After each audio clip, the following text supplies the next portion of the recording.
Hello. Good evening. How are you? I'm good. How are you? I'm good. This great Good. weather we're having, can't beat it. Yeah, right. My kids actually don't like it. They think it's climate change and it's too warm Oh, well, that's true. That's and that's all true. But I'm from the East Coast. I'll never get used to warm Februarys. yeah, I have a friend in Virginia who said it was 41 and rainy, and so Oh wow. What do you know which town in Virginia? she's at Virginia Beach. Mm. Yeah, I so lived in Alexandria and Arlington for a long time. oh, okay. Hi, Rick.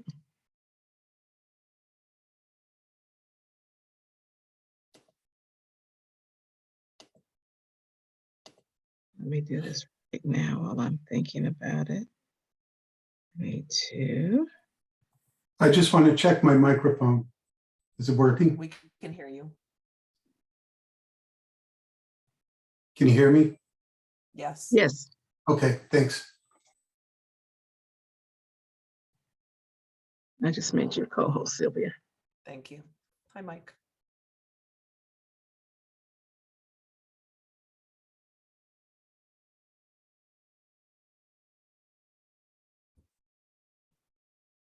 Hello, everybody.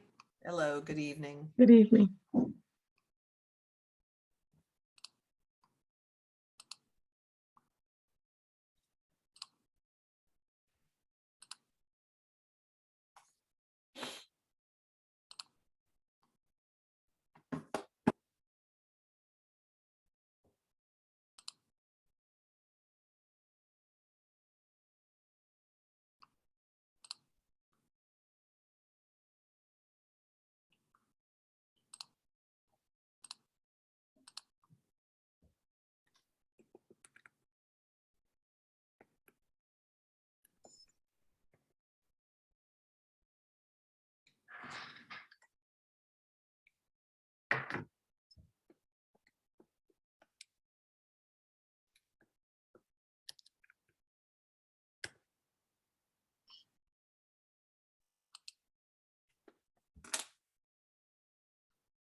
Hmm.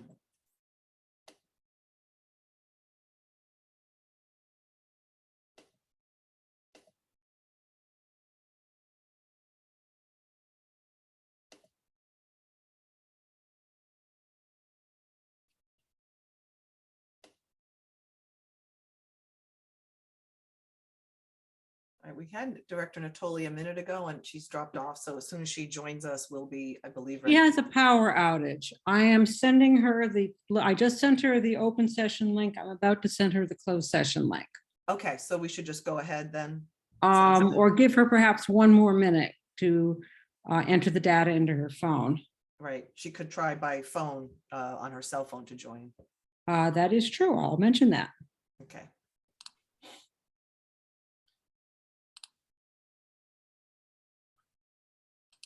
That's a kind of strange power outage. I Nothing seems to- agree, but I've had them too. Yes, I know. Mhm. All right.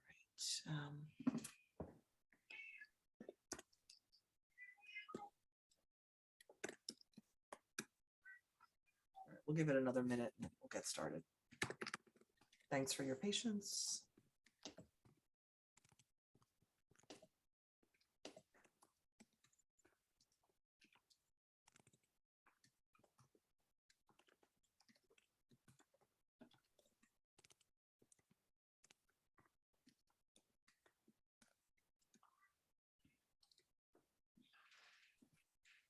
All right, we'll go ahead and get started and hope that Eileen can join us, and certainly hopefully she can join us in the closed session. So I'll call the meeting to order. It's 6:04 p.m. and I'll ask the clerk Linnell if she could take the roll, please. Director Deppie, Yeah. Vice President Logan, Here. Director Natoli's on the way, Director Sheriff Watt, Here. and President Hassan. Here. So welcome to the KPPCSD special meeting on Thursday, February 10th. That I'm going to see if there is any public comment for items that are or not on the agenda. Give me one moment. Anyone in the audience who wishes to make public comment at this time? I'll let the record show that Director Natoli has joined us. And there is no public comment. So we are going to go ahead and adjourn to closed session, and then approximately 7 p.m. we will be back on this link for the regular meeting, and the board will pick up the closed session link now. Thank you.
Sorry, I'm having a little trouble with my computer. I'm going to try to fix my video.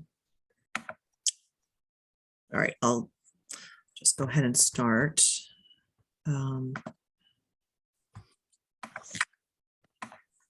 Okay, we're all here.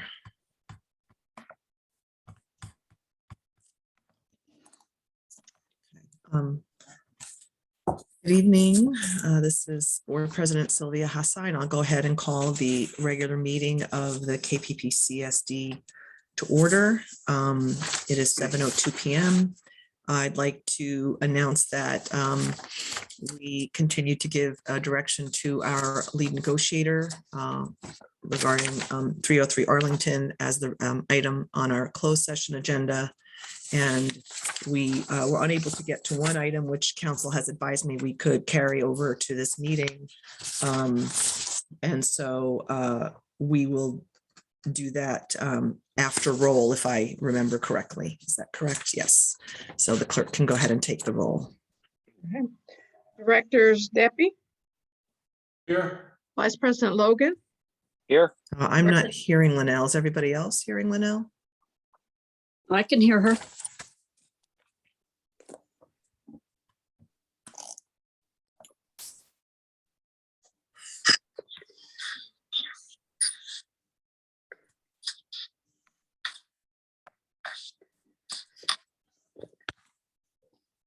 Sorry, let me try something else. we can hear you.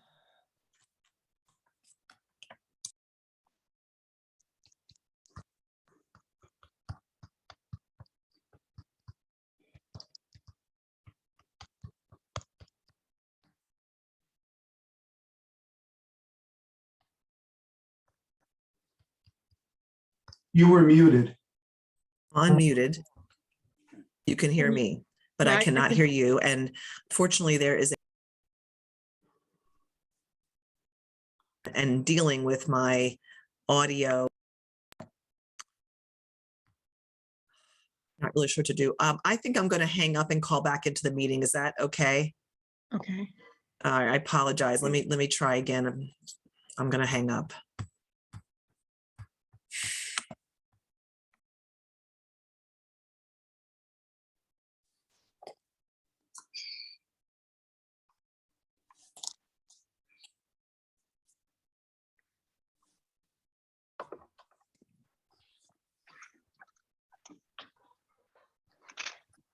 I was just going to mention that Director Natoli is on not on a computer because she is experiencing a power outage. So if any of you are experiencing a power outage, we're sorry. Yes, in fact, I did get a text that others in my area are also affected by this. Apparently, it's 79 customers, and the proposed fix should be in by 10 o'clock tonight. Okay.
How about now?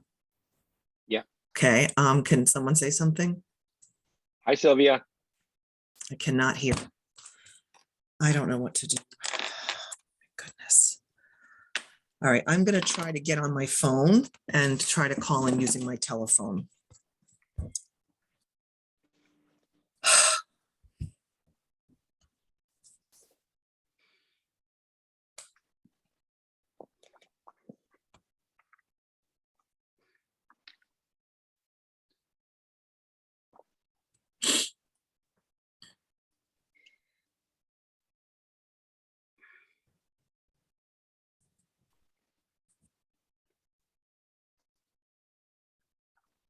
Welcome to Zoom.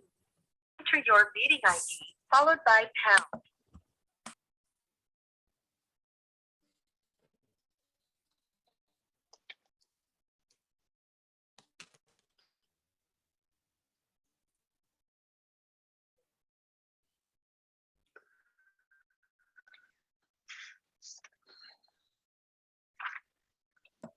I've been joined as an attendee.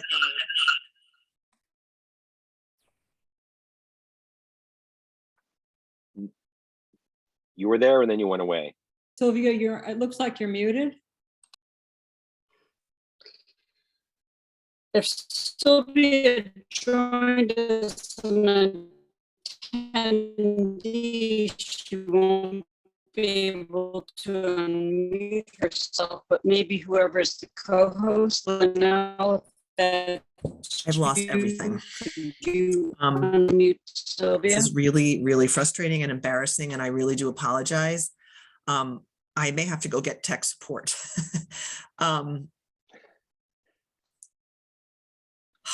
Maybe we can just call a recess until 7:15. Yeah. That would maybe be the way to go. Maybe you just all mute yourselves. I will try to deal with this problem. Okay.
hear anything.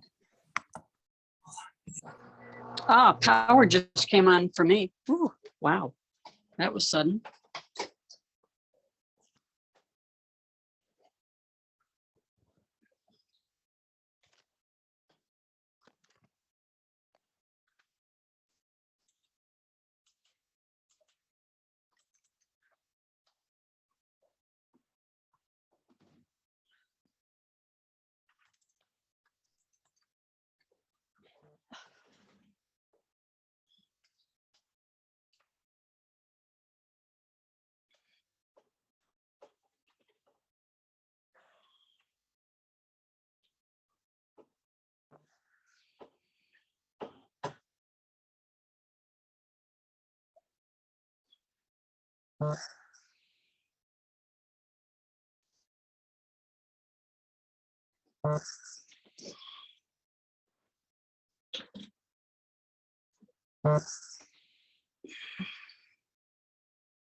Okay, I'm back. Can you hear me? I hear you. And I hear you, and I am thankful that this is working, and I'm Okay. Good to be back. Yeah. Okay. Eileen we said we were going to recess until 7:15, so now I think I have to wait 2 minutes for our colleagues to rejoin. I'm connected, but Okay, my Wi-Fi is down, so I'm going to try to reset it okay, just want to make sure you're there. so I can join by computer. Okay. Oof, that was so fun.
We're just waiting for directors Logan and Chair Swan.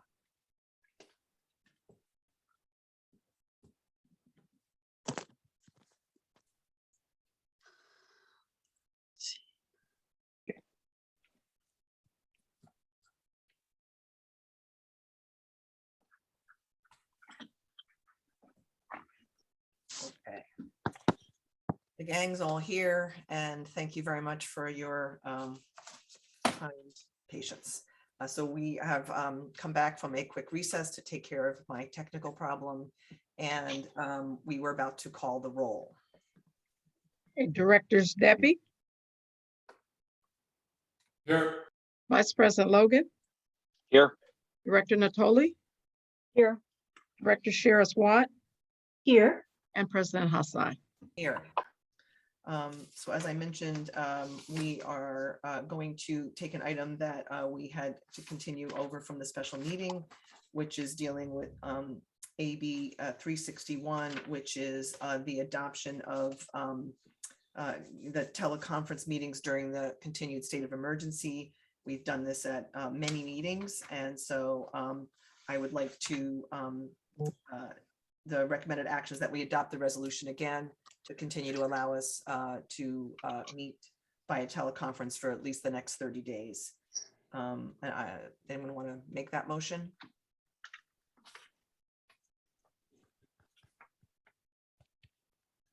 I'll make the motion that we continue meeting remotely.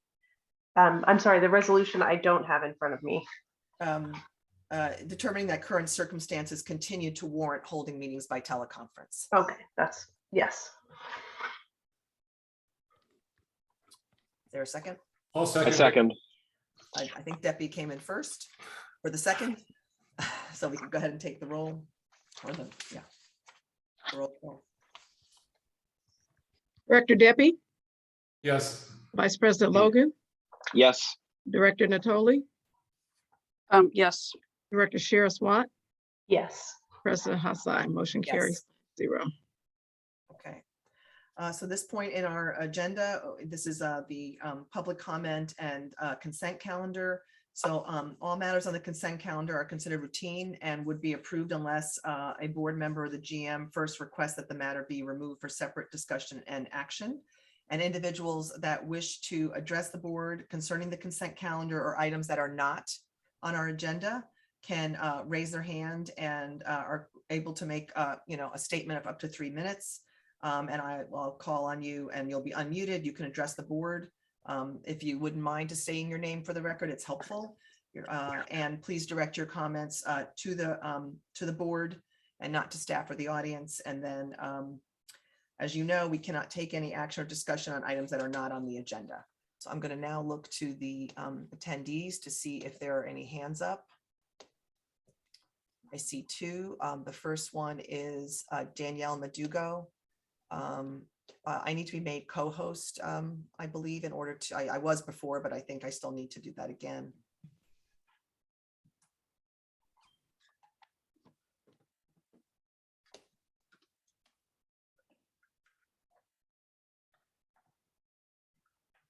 Okay. Danielle, you should be able to unmute and speak. Can you hear me? Yes, we can. Hi. I had one request, I suppose. Normally, if I have recyclables, I take them down to the El Cerrito Recycling Center off of Schmidt. However, I thought I could take my household hazardous waste there when I was there, that while El Cerrito residents can and some unincorporated communities of Contra Costa can, Kensington residents cannot. So I was wondering, and the reason why is because apparently we are not a part of the Recycle More program.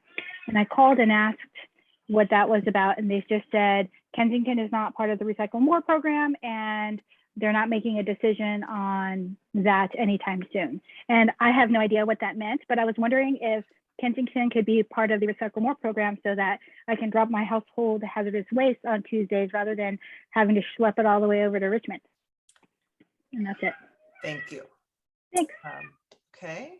I think we can. And then Mari Metcalf is the next person, and you should be able to talk. Okay, great. Thanks. Hold on. Try again. And now is it working? Yes, it is. Okay, great. Thanks, Sylvia.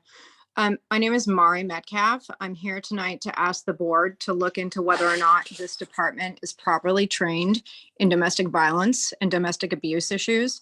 I began the process of reporting domestic abuse happening in my home starting in July 2018. At that point, I had a temporary restraining order against my then husband. I came to Kensington Police Department for assistance when my then husband violated the restraining order by locking me out of our house and changing the locks. There were 2 officers who responded to that call. I had 2 other Kensington residents with me when I called the police. I requested that the police not only take a report, that they also forward it to the district attorney. And at that point, I was told that they didn't know how to forward it to the district attorney. I then obtained the district attorney fax number for them. I contacted the DA and told them that they would be receiving a fax from Kensington PD. Apparently, this was never forwarded to the DA until 7 months later, and I received 0 follow-up from the Kensington PD on that, despite the fact that I asked them several times, what was the status? Was it forwarded? There was always some excuse about why it hadn't happened yet. I've been unable to get a response from the DA on that point either. That was July of 2018. Following the initial report, I made several more reports on various incidents. I tried to follow up on those. I never got anywhere. I was increasingly treated as if I was the problem, as if maybe I was crazy, maybe I was making things up, maybe I was exaggerating, maybe I was hysterical. None of these things were accurate. I am simply someone who wants the police department to do what they should do for any crime victim who comes forward. Someone who reports domestic abuse issues should not be treated any differently than someone who reports a theft or a robbery or any other crime. I have attempted to follow up with the Kensington PD, not only because domestic abuse doesn't just disappear from your life, but also because I understand there's a new chief and that several of the people who I tried to file reports with have now been dismissed from the department. I had a conversation with some individuals at Kensington PD recently, and an apology was given to me at that point. It was said that it was a new era and things were being handled differently. It was suggested to me that I come back the next day and speak to one of the officers that I had spoken with back in 2018 and 2019. I did so. That officer challenged me, argued with me, asked me if I had any injuries and if it was an assault. I then explained to that officer that is not the standard for domestic abuse. I don't have to prove that I had bruises. I don't have to prove that I was bleeding. If we look at the county court website, it says 0 tolerance for domestic abuse. It says Contra Costa County is a 0 tolerance county. That has not been my experience. I've tried to reach out directly to the district attorney, to John Joya. I've reached out directly to at least one of the current board members. I don't understand why in the year 2022, we are behaving, or rather Kensington PD is allowed to behave as if we are still in the year 2000, or maybe 1975, because we're not. And it's inexcusable that any district in any part of the state would have apparently 0 regard for someone who is reporting domestic abuse events. And it would appear that they have no interest in following the law. The law says that if someone reports domestic abuse, that needs to be followed up on in certain specific ways. That did not happen any of the times I came for assistance. This is inexcusable. Thank you. Thank you.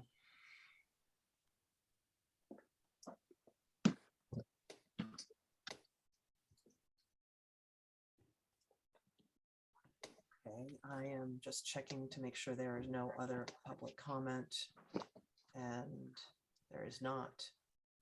So we're going to move on to the agenda.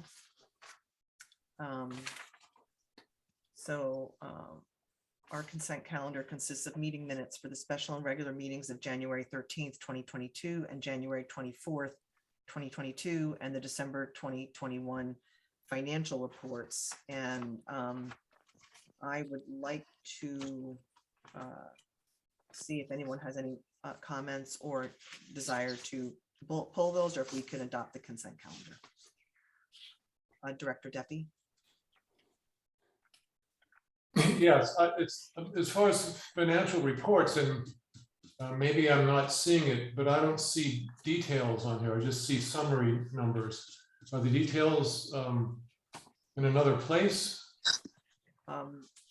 I believe, I don't know. I was very focused on the, The mid-year? oh, yes, and there is a summary, there's a 2-page summary, or three, I have 3 pages actually, but yes, there's a, it's, I don't know what you're seeing. I have, I'm talking about the financial reports for the month of December 2021. yes. And they typically have this summary with the sort of the umbrella accounts, but then they also have details about what all went into those summary numbers, and I don't see them on this. Then I think we should ask the general manager if he wants to comment on, is there a different format that's happening right now? I'm looking it over right now, and I do believe that there is a missing page or two from the detail. All right, so let's pull that item. I don't think we should be adopting it without the full information. That's agreeable to everybody. Yes. And then we would adjust, we'll bring that back in the next meeting, General Manager, if you could, and we will move to adopt unless someone wants to pull the meeting minutes. I have just one more question about the financial documents, and that is in the last column of the July through December 2021, the annual budget items. All these numbers are listed with cents, with pennies. And I'm confused because annual budget items are approved in whole numbers. So I'm not understanding why these suddenly have 4 and 13-cent values there. They're not divisible by 12, or there's no reason, and they're close, but they don't exactly match what we budgeted in June of 2021. So that I would like to be cleared up when they come back too as well. Is that a matter of the setting on the Excel sheet of the number of places? It's going to be what gets dumped into it from the QuickBooks program. But you still could show it in. But the annual budget are whole numbers. I can't imagine that when the budget was set that anyone. I'm just confused. So if that makes sense. We will clarify it all next month. Okay. It could just be that when we see the spreadsheet, it cuts off the cents and they actually exist like that, but they don't show it to us. It's possible. Yeah. Even though you don't adopt it that way, the Excel spreadsheet can actually go that far out. Of course, but why would, when the general manager is creating a document, would we create something that has sense to it? Yeah. Unless it was somehow divisible by, Right. divisible to be, anyway. Right. Well, this was We submitted can by talk about that Lisa. construction later. This was submitted by Lisa Mundis. But in any case, okay, so we're pulling this item and we're asking for clarification on the detail as well as the placeholder of cents. Would it be appropriate in this discussion to request a change in the format, or is that in another? I think that would be, I mean, Anne can weigh in here. If you find that what's before the board now, which is after all agendized, is unclear in its current format, I think it would be within the tolerance of the Brown Act to ask for a change.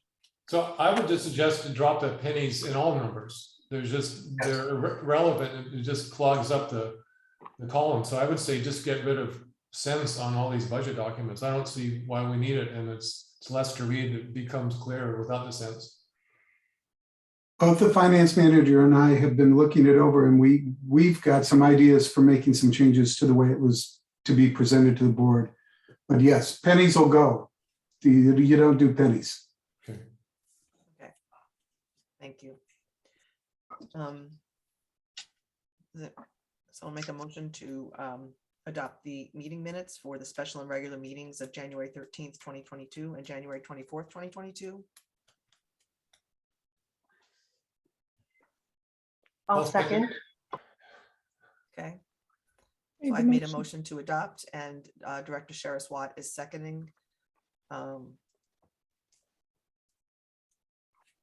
ahead. Roll call. Please. Director Deppie, Yes. Vice President Logan, Yes. Director Natoli, Yes. Director Sharis Watt, Yes. and President Hassai. Motion. Yes. Thank you. Of course, I guess I don't have to vote yes. All right. So the first item on our agenda will be presented by our general manager, and it's our mid-year budget review. Go ahead, Rick. Well, speaking of numbers, before your board is a large, high-scale review of where we are at the middle of our fiscal year.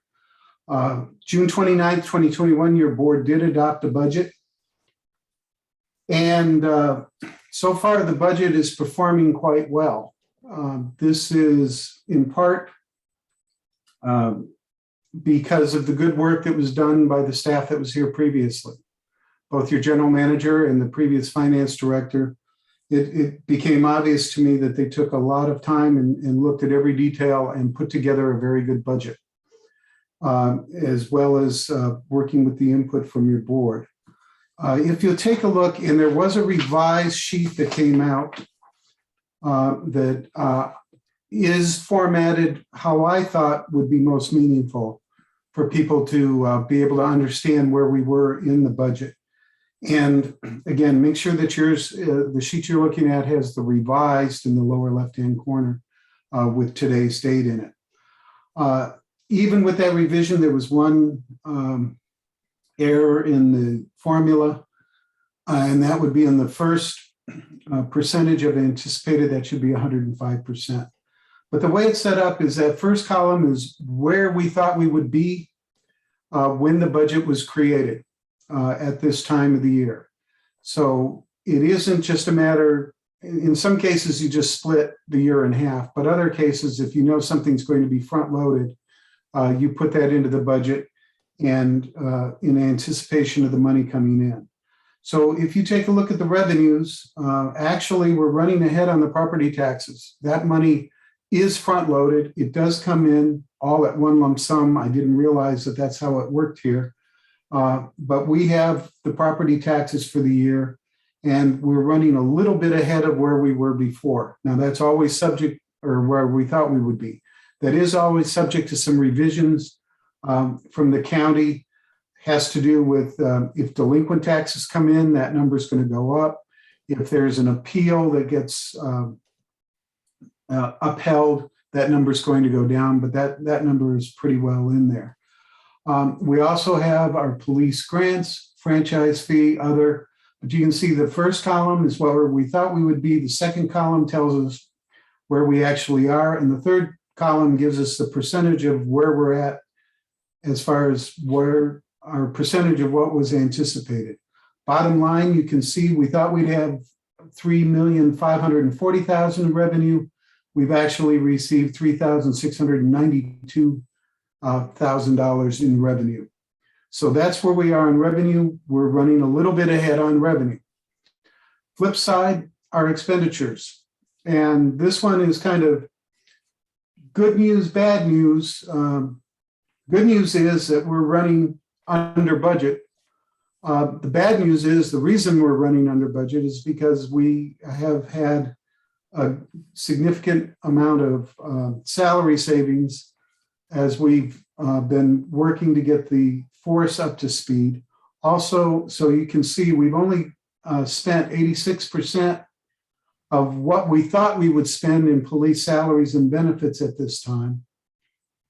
Other salaries and benefits, that also has to do with turnover, where we had some vacancy.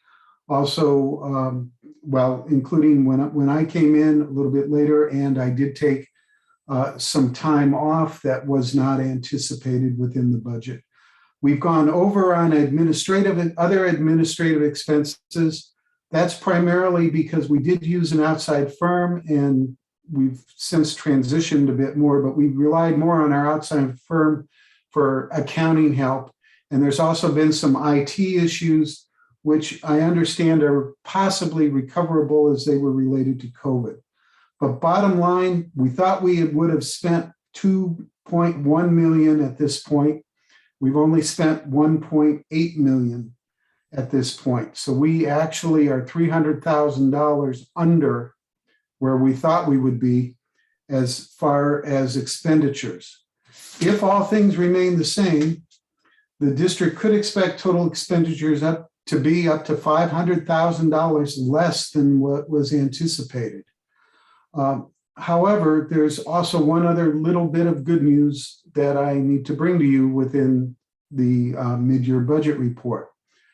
Previously, we reported that we will be receiving over $300,000 in one-time COVID relief funds. That was not included in the budget. So actually, our revenues at the end of the year, we do expect and have been informed that we will get at least a $300,000 shot in the arm from those COVID reimbursements. And there may be some other money on the way. We are in the process of applying for other funds. So I can report to you for this fiscal year that the Kensington Police and Community Services District, right now the budget is holding up very well. With that in mind, and it's so nice to be at this point, usually when I have to give a mid-year budget report, I'm recommending revisions and cuts that have to be made in the budget in order to make sure that it performs. We do have 2 budget requests that are before your board as far as mid-year budget revision. The first is our IT consultant has informed us that the server that we use primarily for the police department has reached its storage limit and that it absolutely has to be replaced. It's estimated that that's going to cost in the neighborhood of $14,000 plus an additional $5,000 for installation and data transfer, software up, etc. So that's the first budget request. We're putting in for $19,000 to upgrade the server. The second is, as the police chief and has already been mentioned, the police department has gone through a lot of changes and is continuing to improve. But the police department has requested additional funds really for 2 purposes. One is for the purchase of non-lethal weapons and also for the purchase of rifles for the department. Both of these items are considered standard in a police department and in part of their normal operations. Currently, the officers are not equipped with either of these, meaning that they do not have the opportunity to go to a non-lethal weapon in certain circumstances. And additionally, they don't have rifles. And again, I'm not a professional police officer, but I have never heard of that not being part of the standard issue of a police department. So we are requesting that a budget transfer in the amount of $15,000 be approved by your board. Again, taking the funds from salary savings to purchase these important items for the police department. The police chief is present at the meeting.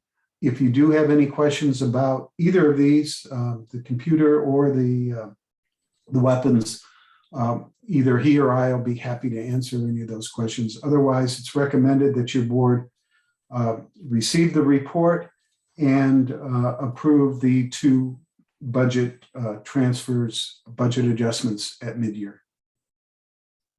Okay, we're going to give the board an opportunity to ask questions and have a discussion before we go to public comment. Certainly, Director Deppie. Yes, I've got first And just I'm a gonna- comment, and it's you might I think it sounds familiar. I don't see any details in these numbers. It means they're really high level numbers. And for a mid-year budget review, assuming the purpose, part of that is to make decisions, I have a hard time really making any decision without seeing much more detail on these numbers. But I'll see if any other board members have that same comment. And I do have a specific question about the server. Is that, or let's start with, who's a consultant? I'm gonna look for Chief Gankaz, who I believe is in the audience, and I'm gonna promote him to panelist, okay? Oh, sure. Give me a second. Okay, Chief Gankaz, you are now able to and to be able to respond. So go ahead, Director Deppie. I guess the best, first I was curious who the consultant is. Is that Rubicon? Can everybody hear me? Yes. I can. Yes. Hi, good evening. I apologize. I can't see my face on the screen, so I wasn't sure I was up. Yes, sir. That's Rubicon who has advised us that wasn't solicited. They called us and said, "Hey, just a heads up, that device you purchased so many years ago is exceeding its existence." Right. Okay. So I guess it's just more of a terminology, but it's not as a consultant. That's a vendor. A consultant would be someone who doesn't have a financial stake in the advice that they give us. I mean, we've trusted Rubicon, but still, that's more of a vendor. Now, and also the server, I just question whether we should be owning and running our own server, given the availability of cloud and other secure services out there. You know, running and owning your own server is really kind of old school and outdated. So I'm wondering, have you looked at, instead of buying another server, paying for installation, data transfer, and everything, and having to do it again when we run out of more space, actually getting a cloud-based service that you don't have to worry about owning and maintaining the hardware? I have not explored that at this time. I was staying with the status quo, and that it was time for a new server, but certainly we can take a look at other options if that's something your board would like us to do. And perhaps the chief will know if we have other options regarding this server. That, guys, I don't know. I'm not aware that law enforcement allows that type of sensitive information that we store on the server to be put on a cloud, which might be at risk. Those things I don't know. But the previous agency I worked at for 20 years kept its own servers. They were in server rooms. They were much larger than our small server. So that, I agree with the general manager. It's something we can look into. I'm not aware of law enforcement, though, storing that sensitive data remotely. Well, I mean, every server is remote. If it's hooked up to be accessed remotely, it's a remote server. And there's been kind of an awareness that running your own server and doing your own security isn't any better than necessarily having a company that will do it for you. In fact, they're probably going to do it better than you can. Now, maybe is Rubicon hosting and running the server? So it's more of I guess, a semantic. It's a cloud, own your own server. It's still a server sitting out somewhere that's accessed remotely, and they can have all sorts of security holes no matter how you do it. So I think it'd be worth looking at. And it actually brings up an issue that I think we should look at, is getting a true IT consultant on staff that would give you independent advice on something like this, because I'm not an expert on servers. I know something about them, but I can't claim to be an expert, and it's not my job. So I think it would be good if we had someone on staff that could look at something like this, talk to Rubicon and know what kind of language they're talking about, and really push back and say, hey, do we really need this? Or are there any other options? Because right now we probably have to do it, because there's no one on staff that would be able to evaluate what a better option would be. But long term, I think we do need someone, a true consultant or a staff member, that would be able to look at this and ask the right questions. Yeah, we use Rubicon regularly, not just for servicing, but I know many people in the building contact their helpline on a regular basis, and they've been Sure. very helpful getting the glitches and stuff fixed. I have no reason to suspect they're interested in just offering us a server because we don't actually need one. I think they threw out the year 2015, which is when that server was purchased. And if that's the case, with the way technology advances, I think it would probably be in our best interest to assume that 7 years after the fact, that technology has been superseded by something that is either better or more efficient or effective. So I'm sure there are some solutions somewhere in there. Yeah, I don't doubt that a server from 2015 is got some issues right now. And I know not only bring this up just because of this item, but in our previous, one of the previous check runs, I noticed that we had a whole lot of licenses for Acrobat Pro, which seemed unneeded. We were paying for a lot of users we're probably not using. And so it would just be good to have someone to look over these kind of contracts that don't have a financial stake in it. It's not that I think Rubicon is dishonest, but it's not in their interest to try to find out ways that we pay them less. So it's been my experience with technology companies. Sure, we can.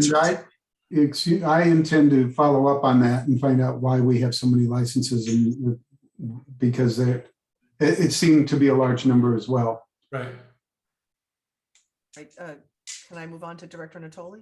Sure. Sorry, thanks. No, that's okay. Director Natoli. I just wanted to mention that I very much appreciate Chief Gankes taking the time to show me what he meant by non-lethal weapons and the rifle, and I totally support his request to purchase those items. Well, I'm glad, because I'd like to hear more about that, because it's not clear at all what that means, non-lethal weapon. It could mean a taser, and we've had a discussion on a taser before. So I'd like to hear from Chief Gankes about that. And I also Exactly why I went and contacted him to see what he meant by it, because I had that very same concern. Great. So I'm looking forward to hearing about that now. And I would like to kind of second the notion that Director Deppie has raised about the IT, because I want to, assist in improving our system, but I'm a little hesitant. I have a question one, which is the police server also the district server? Is everything on one server, or are there separate servers? If I'm still on, I can't answer that. I don't know. Okay, well, I think that I would like to find that out, because I work in healthcare, and because we had sensitive data, for example, our HIPAA data, we have actually have two servers where the very secure stuff is on one, and then the other stuff is on another. And so it may be worth looking into that. I also do think looking into the cloud-based, whether that's possible, if there's some kind of provision that doesn't allow for law enforcement to do that, that's one thing. But if it's possible, then I think it is worth examining. Sure, I couldn't agree more. I will offer this. There is a separation of police drive and district administrative drive. The members of the police department do not have access to the district drives. I understand the drives, but I was talking about servers. That's above me. I'm not sure. Okay.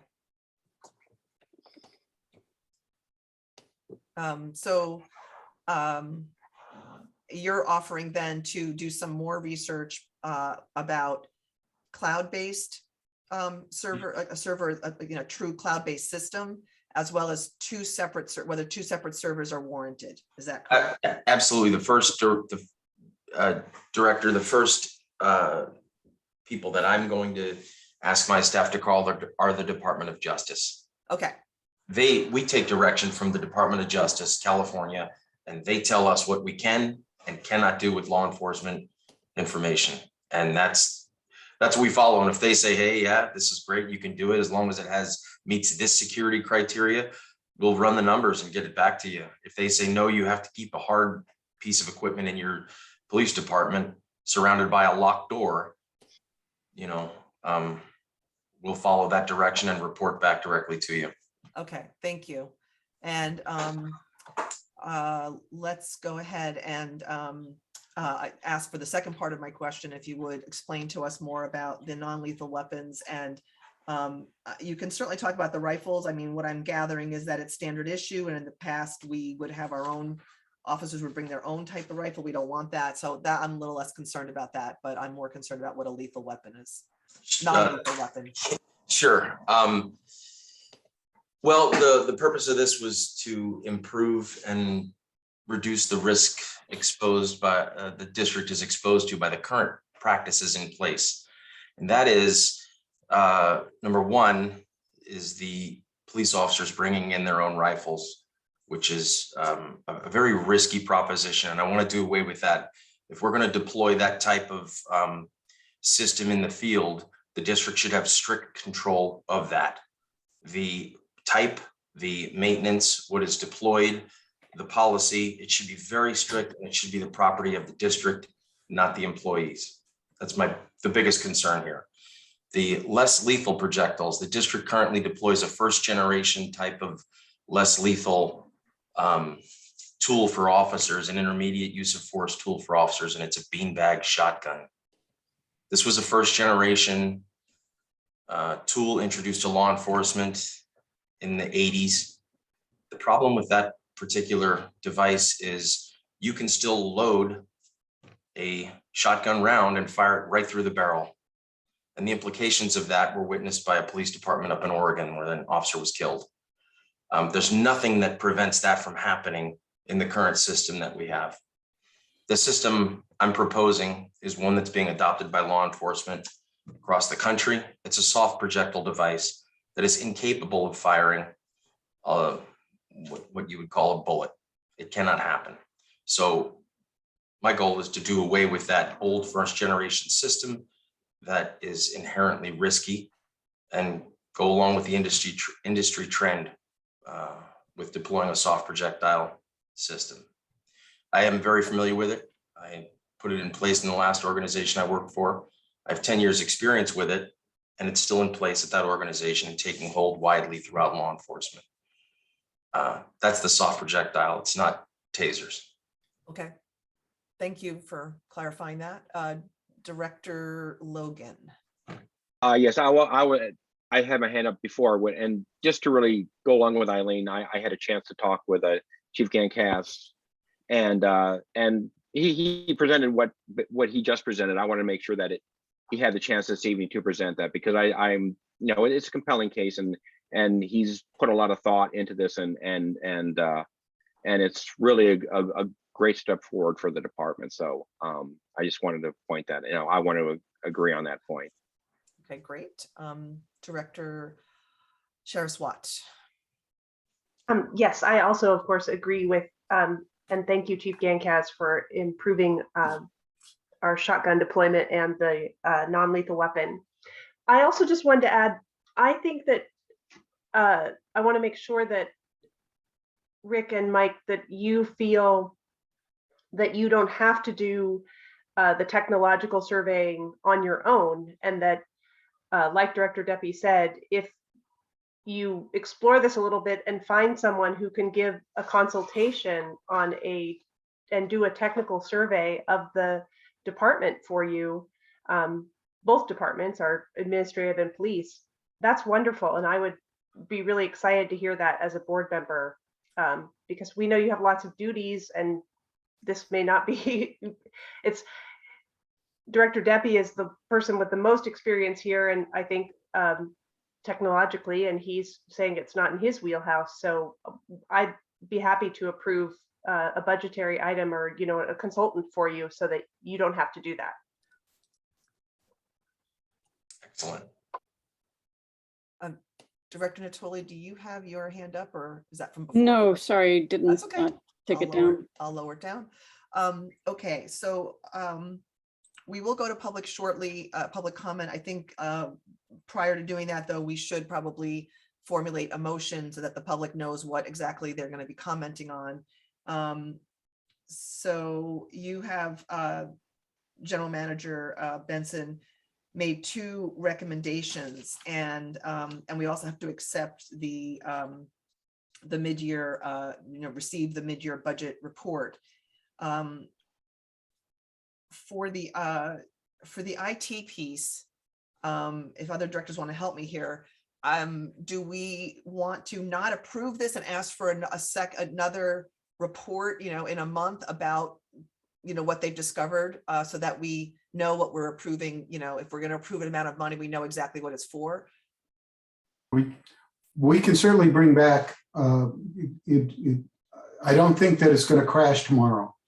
So if you'd like us to bring that back next month with a recommendation, also addressing some of the issues that were brought up at this meeting, we certainly can do that for your board to reconsider it in a month. Director Debbie? Yeah, I just wanted to make sure that it won't crash. Sometimes when computers and servers get close to a capacity, it's like a ticking time bomb. So while I would really like to have this looked into an alternatives, if you're really up against the limit, you should ask Rubicon. You just have to trust them on this one. How much time do we really have? Can they maybe archive some things, offload something just to give us some time? But if it's really time critical, then maybe, I don't know what. Your board could approve it and give me direction to make sure that we do that review before we spend the money. And then I can come back next month and tell you where we're at on that. Because all I can tell you is when I'm on the computer and it's got the red, warning signal that you're out of space. Whenever I log into the computer, and I do not have the technical expertise to go much beyond. You are correct. We rely on Rubicon for their expertise. They are essentially our in-house computer guy. And so we do rely on them considerably for their expertise and their suggestions. Mike, did Rubicon give you any time window about when it has to be done? No, sir, they did not. I would offer to the board this. We've changed considerably in 7 years, and we're no longer just storing paperwork or files. Our officers are equipped with body-worn cameras, and the public is equipped with security cameras. And for evidentiary purposes, a lot of this data is now being downloaded, and it is not unusual for municipalities, cities to have gone through what we're going through now because of the retention of these large files. It's just the nature of video and the size of those things. So that's probably what's happening. We've got body cameras about 2 years ago, and now we're seeing the fractures in the system. Rubicon did not tell me, hey, tomorrow everything's going down. But I can go back and clarify on Monday morning, call them up and say, just how bad is this, if you'd like. It sounds like your suggestion was also a good one, if they could just even archive some stuff to give us a little more room. I think we're all very interested in advancing the ball, but I do think that if we're going to spend $20,000, we want to make sure that we're really not just doing what they say, but we're examining whether cloud-based is possible and so on. So I think we should ask for something in a month before we approve, the funding. What does everyone else think? As long as it's not going to crash. I mean, that is my worry. So, and I mean, but as Chris pointed out, when servers get that, when you are seeing the warnings, in addition to you getting close, things are slowing down. It's not going to be as efficient, and it's probably slowing down the work. So I'm willing to give Chief Gankaz and General Manager Benson the authority to buy it if they need it, so that we're not. I am as well. Yeah. If they can hold off and look, and we can get an IT evaluation. Otherwise, if they can't, we understand. That's what I think. Is that the general consensus then of everybody else? Okay, so the direction is we're approving up to $19,000 for the system proposed, or if there isn't an urgency and there are other better possibilities related to cloud-based systems, or, 2 servers or things like that, then you have up to $20,000 to improve the IT server situation. That's the first item. And then the second is related to the additional funds for the purchase of non-lethal weapons and rifles. And I would also, sounds to me like the consensus was there was agreement on that, but I would like to make sure that is the case before we go to public discussion, public comment. Is that it? It looks that way. Okay, so we're going to go to public comment and then we'll come back and finalize the adoption. Okay. All right. On the attendee front, I see one hand up, and that is Delk. And Delk, you are free to talk. I'm on. Yes, you are. Hey, Stevens Delk. All right. I would just like, I'm hearing impaired, and these video things, each of you comes by completely different. Some of you I can hear perfectly fine. Others sound like bullets hitting into my hearing aids. So I would just like to ask for a clarification, probably in writing, on exactly what are non-lethal weapons. What are examples of non-lethal weapons? All right, tasers, we assume are one, but of course they can be lethal.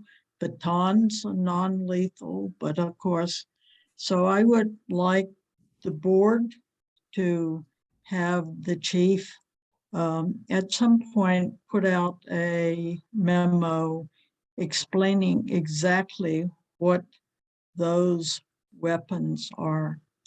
Thank you.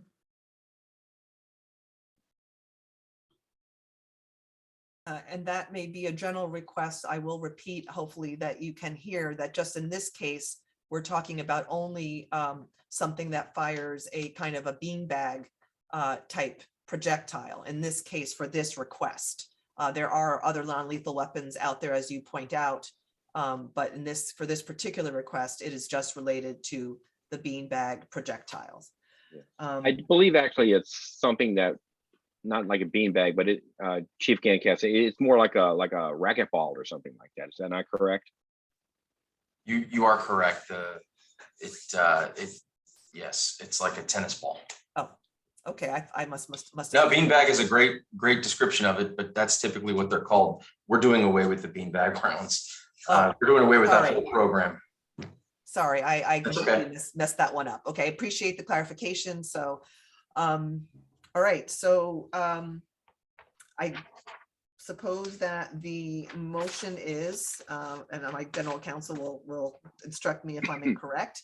I'd like to make a motion that we receive the mid-year budget report and approve the 2 budget recommendations, budget requests, which are related to the life and need for a new server plus installation and data transfer, potentially up to $19,000, and for non-lethal projectile firing weapons and rifles for the department.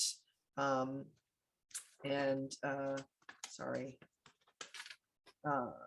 the amount for that is a transfer of $15,000 from budget line item 502 to budget line item 571. And in the first instance of the 19,000, it's moved from budget line 502 to budget line 969. Do I have is that a hand up, Chris? Yeah, a couple of things. You need to unmute. You need to unmute. You need to unmute. Sorry. There you go. I wanted to make a friendly amendment asking that the general manager comes back with details on these numbers by the next meeting so we could see the detailed breakout. But also I see Jim Watt has his hand up. Yeah, I just noticed that. So yeah. I'm sorry if I skipped over. I didn't see that earlier. So I'm going to, with everyone's permission, just go back to public comment if I may. I may have been just not seen that, but now I don't. Now it's see- gone. It's gone. So maybe if. Well, that's bad. Okay, Jim Watt's hand is up. All right.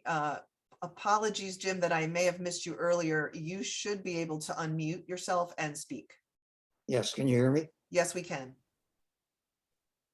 I would just, and it sounds to me like you're going to go into more detail at the next meeting, but could we go back to the revenue section again and under the other category? Could the general manager explain the fact that we had a budget projected of $420,000 in other expenditures and other monies received? What was that? I think I know what it is, but I'd like to hear him explain it. I will meet you back and take a look at that myself before we instruct the general manager to. There was, and again, if we had the other report, the detail there, that would tie into it.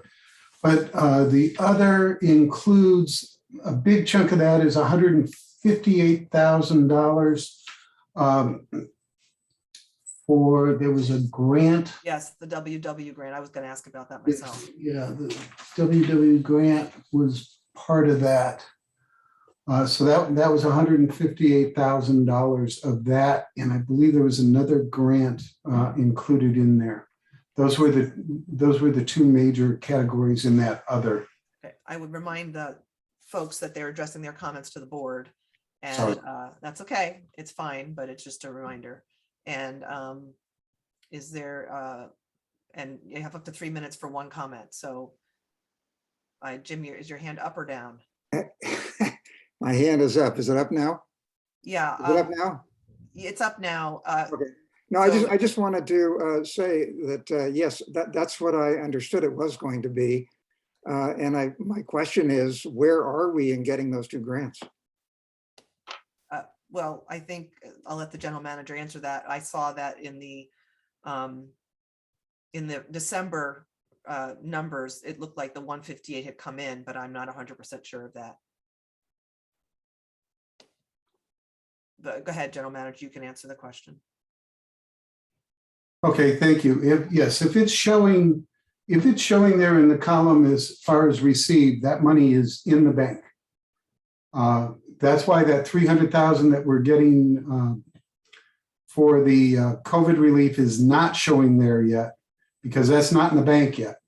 But that $158,000 has been received by the district. And is there any other? Thank you. All right. We're going to go on now to the next. I'm going to put you back into the audience, Jim. Okay. Director Deputy, is your hand up? Oh, I'm sorry, no. Just well, for it is, but it's now okay. not. So we expect further clarification on the revision with more detail, which will also juxtapose with more detail on the December numbers. And we've made a motion to accept the two budget proposals.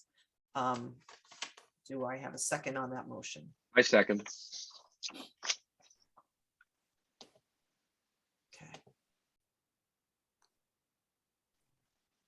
And I will call the roll. Director Deppie, Yes. Vice President Logan, Yes. Director Natoli, Yes. Director Shiras Watt, Yes. President Hassan. Motion carries.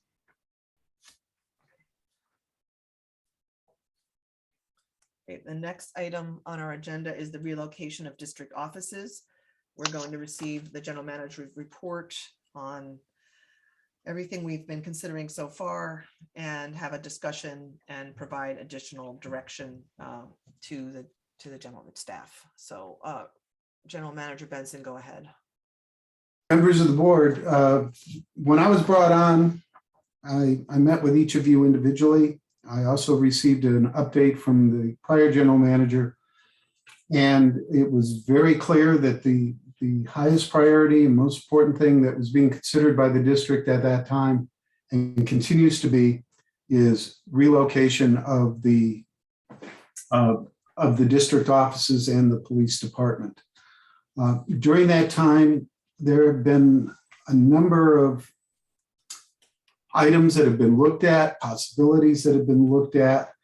And I know that your board has wanted to have this discussion to look at all the various options. I wanted to assure the public, because in fact, I received a call earlier today that did express a misunderstanding. These various options have come to me in dribs and drabs. Certain board members may have suggested something to me. Someone from the public suggested things. Others are just kind of out there and obvious. So what has happened is that we've looked at a number of different possibilities, but it was assumed that there was discussion in closed session about all these different options, and that is not the case. In closed session, your board, as your board knows, but I wanted the public to make sure they knew, the discussion in closed session focused on 303 Arlington. And those were the negotiation sessions that we had. So again, well over a year ago, your board was informed that the fire department was going to make some major improvements, and that when they were done with those improvements at the building, there was not going to be any space for the police department or the community services district. A number of different locations have been looked at, but it is very frustrating in Kensington, and the residents there know much better than I do that there is not a large pool of empty commercial land that is available to move into. Our options are very, very limited. During the last 6-8 months, a number of locations have been looked at. They include, as I understand it, was Narsai's former restaurant building. There's the county parking lot in the middle of town. There's some East Bay Municipal Utility District property that is a possibility. That one has not been pursued. 268 Arlington Avenue, there's a building there. Did speak to the owner of the building, who is at this time not interested in selling. You could look at other existing properties. We really haven't pursued any. I mean, theoretically, your board could go and you could buy a house that is there in Kensington and tear it down, put up another building, do something different there. You are a public entity. You do have the ability to initiate eminent domain to acquire a property, but generally this is considered a very extreme measure and has not been considered as a way to go. But your board has that option, and certainly if you wanted to look at something with that in mind, you could give me direction to work on something like that. But again, you could purchase any property within the boundaries of the district to relocate at.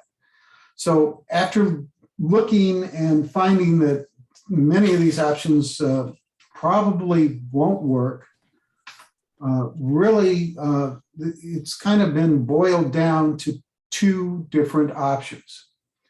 The one that has received the most attention has been 303 Arlington Avenue. That is the commercial building directly behind the hardware store.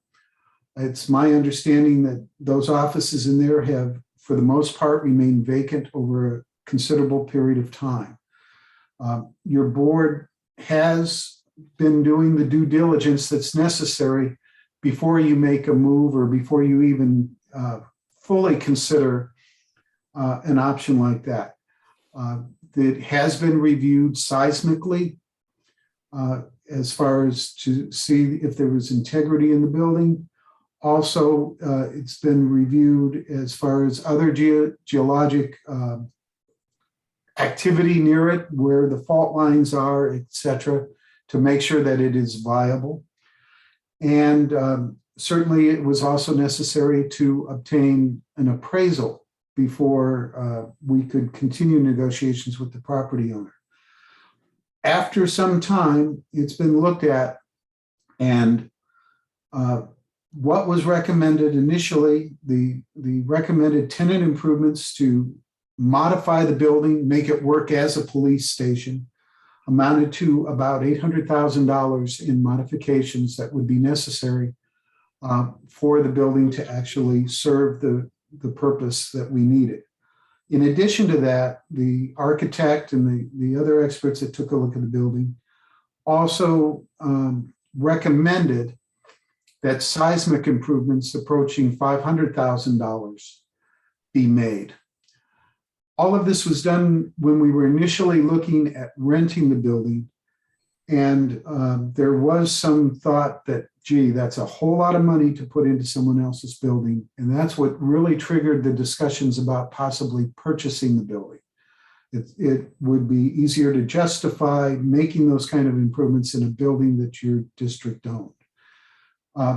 We've been in negotiation with the owner, as your board knows, for what seems like a very long time. And just this week, the owner has told us that she is not interested in selling the building. After reviewing what the appraisal came in at, which somewhat limits what you can offer to purchase the building, you have to stay within certain parameters at the fair market value.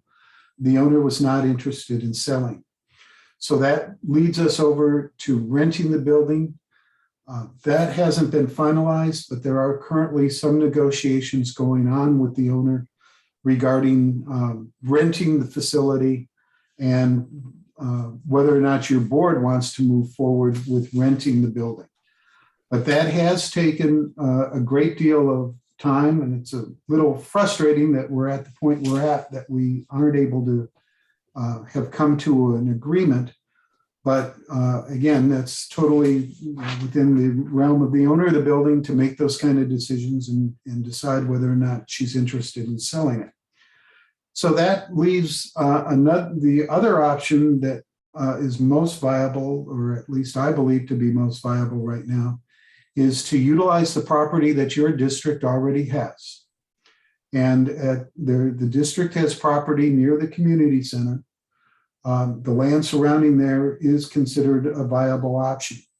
And there's a lot of different ways that you could look at that.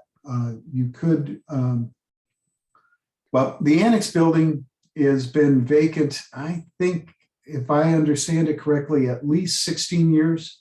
And it may even have been vacant for a much longer period of time. And that building is just sitting there. It's an asset that the district is not utilizing. That building could be looked at. It could be looked at to be remodeled in order to house our offices. And by the way, the police department and the district offices do not have to be in the same location. They can be in different places. Remodeling the annex building is an option. Demolishing the annex building and replacing it with something else is another option. And in all instances, options include putting in modular buildings. Sometimes people refer to them as portable, but today's modulars are a lot more attractive than what you might think when you're calling something a portable building. But it is possible, or that would be an option to be considered. There possibly you could place a modular office somewhere else on that property.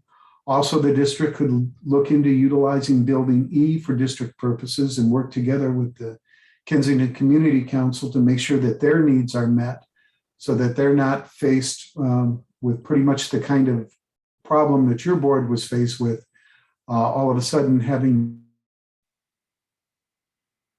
things location. But I wanted to emphasize these are just options. These are things that can be looked at.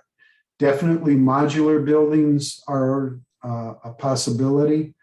There's at least one modular company that said that they can, if a suitable site is found, they could have us moved in 3 months. The cost of that is about $800,000, but that's in addition to design costs, site preparation, and just other necessaries. And coincidentally, that comes up to about $1.3 million, which was the same as the cost to modify the 303 Arlington building. And the modulars could go at various different locations. There's also less costly modular out there, at least one of the companies out there. They do have an inventory of used modular buildings that they could sell to the district at a lower cost. They've been used by other folks. It would really take the district to take a look at it to see if they would suit our purposes, or if, rather than having to spend a lot of money then modifying a modular rather than getting one built on its own. Purchasing a property or using property owned by the district lends itself more readily to financing options. If your board did not want to make that large of a financial outlay at one time, I have spoken to the financial consultants that have worked with this district before. And while they say we can finance improvements to somebody else's building, it would be much better if easier to finance if we were working with property owned by the district itself. And they're out there and they're ready. The interest rate they were talking about was about 2.25%, but interest rates are subject to change, and the whole economy right now, interest rates could go up. All of this, though, the cost incurred, it's going to be costly. It's going to cost the district a great deal of money to move. Previously, the board of directors from the fire department has expressed some willingness to assist the Community Services Police District with defraying some of the cost. However, no specifics have been offered. And much of the fire department, and when this was written, availability of funds were contingent upon their success in qualifying for a grant, and ultimately for them to figure out the cost of their move. They will be experiencing costs, as I understand it, exceeding $1 million just for the temporary location that they're going to move into while the work is being done on the current building. Your department, your district can and is in a position to absorb from $800,000 to $1 million in the relocation expenses. Anything above that may require outside financing. Although, as I pointed out in our mid-year budget report, we have this year considerable cost savings which could go into it. If absolutely necessary, I've run the numbers through the financial projection tool that your board had done last fall, and we are able to absorb that. When you started this fiscal year, you had an unrestricted reserve balance of $2.3 million, which is approximately 50% of an annual budget. The rule of thumb is that a district should have at least 2 months of operating expenses in their reserve. That's the very minimum. Spending $1.3 million will not bring us below that rule of thumb. Again, it's painful. Those funds are there because the district has been prudent in their spending, but those funds are available. And as I said, we will also be receiving another $300,000 for COVID-related expenses. So your board could potentially absorb the $1.3 million. And again, running that through the model that was put together by your financial consultant last year verifies that it's there, and naturally we would look at the numbers more closely. So before your board tonight, and I know that you've been waiting to do this, is it's time for your board to have a full and complete discussion about what you would like to do and where you would like to be and how you would like to move forward at this time. I've given you the options that are out there, some that have been looked at. If there's other options, certainly those can be considered. If your board likes one of these options and wants to have us move forward on one of these options, take a look at it without a binding decision. But if you want more information and send staff to go look into it further, we can do that and come up with more detailed cost estimates. Once we get into trying to plan exactly what we're going to do, if your board gives me that direction, I will have to bring in an outside individual, an architect, or someone who's a lot more knowledgeable about putting together buildings and plans and all of that, and can look at all of the costs.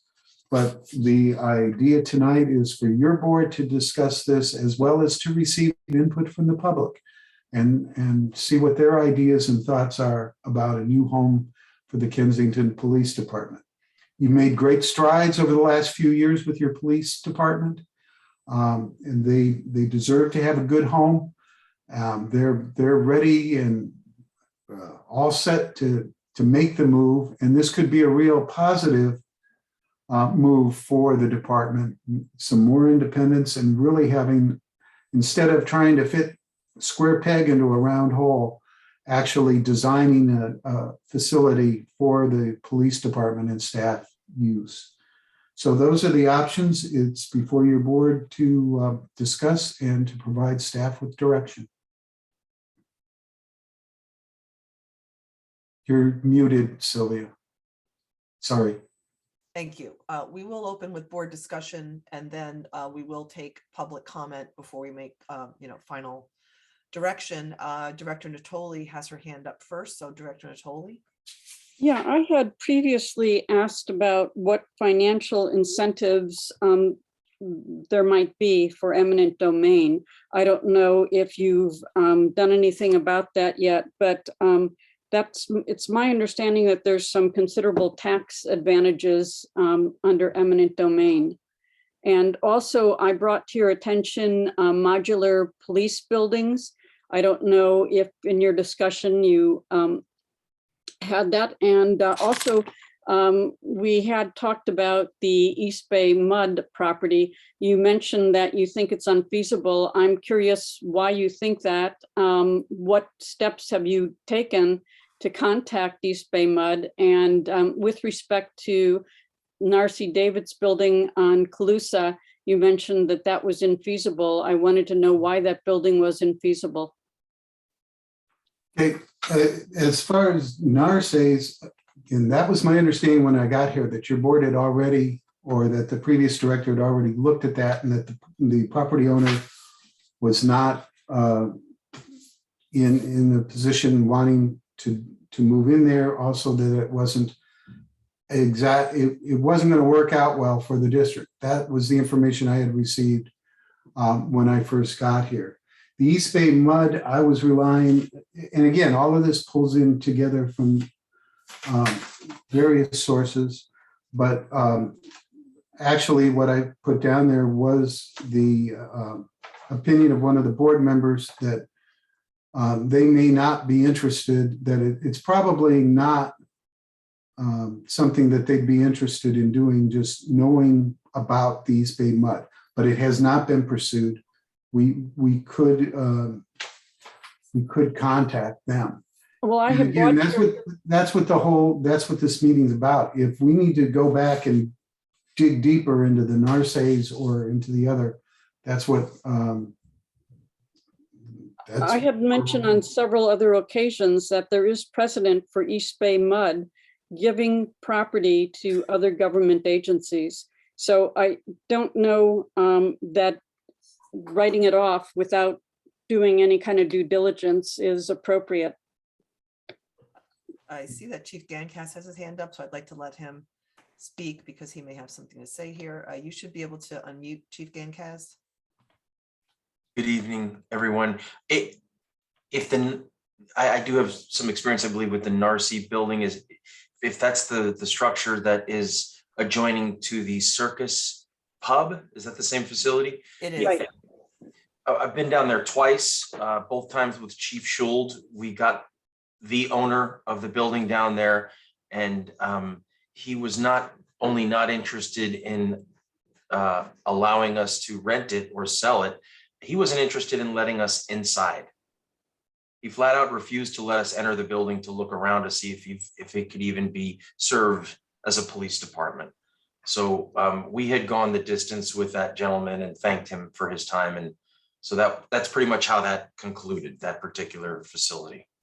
That's all I had. Directors want to contribute at this time? I just want to throw my opinion, whatever it is. I really like the fact that I really think that we should look at property we own first, because it just seems to be such a as these examples are showing, they're dealing with the people who are landlords or would sell to us. It can take a long time, and you can not get any satisfaction out of putting the time into it. I think we really should look hard at the property that the district owns and pursue what can be done on there, whether we're talking annex or building E or something in between that. So I just wanted to, that's my opinion on this. Director Shara-Swat. Thank you. Oh, no, you're still muted. There we go. I agree with Vice President Logan. My options, given all the information that we've been given over this process and where we're at, I would like to pursue talking to East Bay Mud, because they do have copious amounts of property throughout Kensington. And some of them are nicely located or probably adequately located.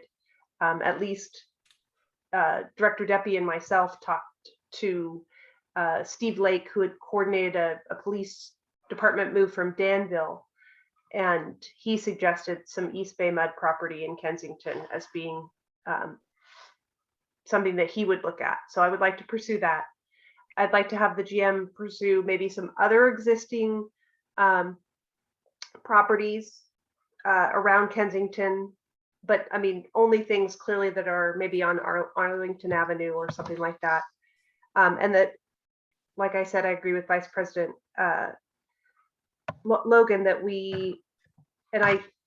it's up to the pleasure of the president, but maybe that we create an ad hoc committee to look at the annex and or other properties we own to bring back suggestions to the board, considering improvements on those properties. Those are my thoughts. That leaves Director Deppie and myself. Director Deppie. Go ahead. I guess that's me. All right. As far as East Bay Mud, yes, I think it's really worth looking at. And I believe actually the opinion that it's unlikely came from just someone who threw that out. I don't know if there's a board member that said that East Bay Mud was unlikely. I think it was might have been one of the folks that looked at modular buildings and thought that was a good spot, but just said in passing that they weren't sure how amenable East Bay Mud would be. But I don't think anyone has expressed that, at least on the board, that it's doubtful. I think it's really worthwhile looking at that, East Bay Mud properties. And I agree, then looking at properties we already own makes it a lot easier to actually get done in a reasonable amount of time. And if we can purchase a property in Kensington and have that work, that would be also great as well. I'm not sure how feasible it would be, but if we could have that explored, that would be great. And yes, I think an ad hoc committee is probably the way to go. It's something somebody needs to take a hard look at the annex and what building, whatever else we own, instead of just talking about it as an option. Really come up with some concrete plans, or at least concrete options instead of just generic options. Okay, thanks. I think that leaves me as the only person that's spoken, and I would agree that while it may be unlikely, the gentleman who sort of may have scouted out what possibilities are around modulars and mentioned the East Bay Mud property, it's worth checking that out, because it's just worth checking out. I agree with looking at other existing properties. I would like to name two that I have come across lately in particular. One is was brought to my attention that the Hendrickson Chiropractic office at 388 Calusa Circle is no longer being used at that office. I happened to stop by there and didn't see a for rent sign or couldn't make anything out, but it would be worth checking out 388 Calusa Circle. There is a boarded up space at 153 Oakview, and I don't know much about that, but it's something we haven't ever explored and don't know much about. And then I agree that we have to examine the assets we have and figure out if there are ways to accommodate current users as well as the district and the police needs in any of those configurations. I would suggest that rather than an ad hoc committee, though, that that General Manager Benson, get some assistance from, perhaps a commercial real estate broker for some of these other, properties, or looking at things, and any other assistance he would need in going to those buildings and looking at them and configuring them. I think he's free to talk to any board member as far as, suggestions, but I don't know that we need an ad hoc committee at this time to do that. I think it's up to the general manager to make that happen. And I think we should give very specific direction to him for that. That's just my thought. And I think just looking at what's been presented here to us today, I agree with the fellow board members that the top three options are sort of other properties, the East Bay Mud, and the things we currently own. Director Sherris-Watt. Oh, just to clarify, the ad hoc was only in reference to current buildings, not any commercial properties or others, because it was only in reference to maybe the annex or building E, something like that. All right, Chief Gankaz, also let's get him to comment here. Go ahead, Chief Gankaz, you should unmute yourself. Yes, I actually didn't have my hand up, but I can provide any input.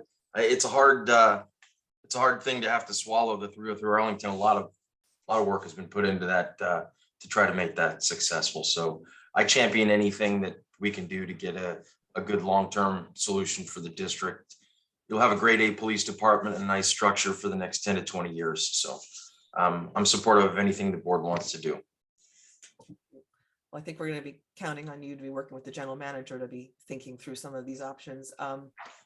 Let's go ahead to the public, and we have Gail Feldman. Gail, you should be able to unmute yourself. Sure. Okay. Thank you. Yeah, I just have a number of different comments. I'm glad this is finally getting some sunlight, and this is way too long to have kept all of this behind closed doors to the community when, clearly the impacts to your budget and to the taxpayers as a whole is so great and so distressful to hear this all now. And I've heard the fire district last night talk about their issues, not getting this grant probably, and that they're going to have to pull all this money from their reserves, meaning they're not going to have any additional dollars. Really distressful. And, again, this should have been something that the two districts worked together on. You should never have been thrown out of the public safety building. And I really think you need to revisit it. I think that should be an option on the table. They have not signed any construction contracts yet. And I really honestly believe that that may still have to be an option. However, based on what you're telling us about 303 Arlington, it does not sound like it's seismically safe if you have to put $500,000 into it. That building is very close to the fault, if not a trace fault running through it as well, from maps that Crop has done. And, you know, it really doesn't make sense to put a lot of the district's reserve into a building that you won't own, that you'll continuously get rent increases on.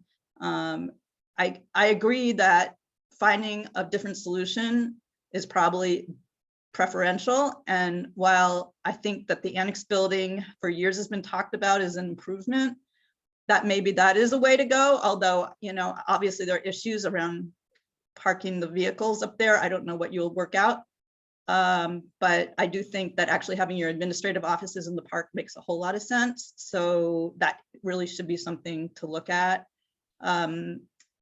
Eminent domain obviously has a lot of costs. And again, you don't have the money really to purchase anything of that quantity. But, you know, maybe if you're going to look at eminent domain, look at Narcisse, because that building is an eyesore and has not been used for years and years. I mean, it's a vacant, it should be used.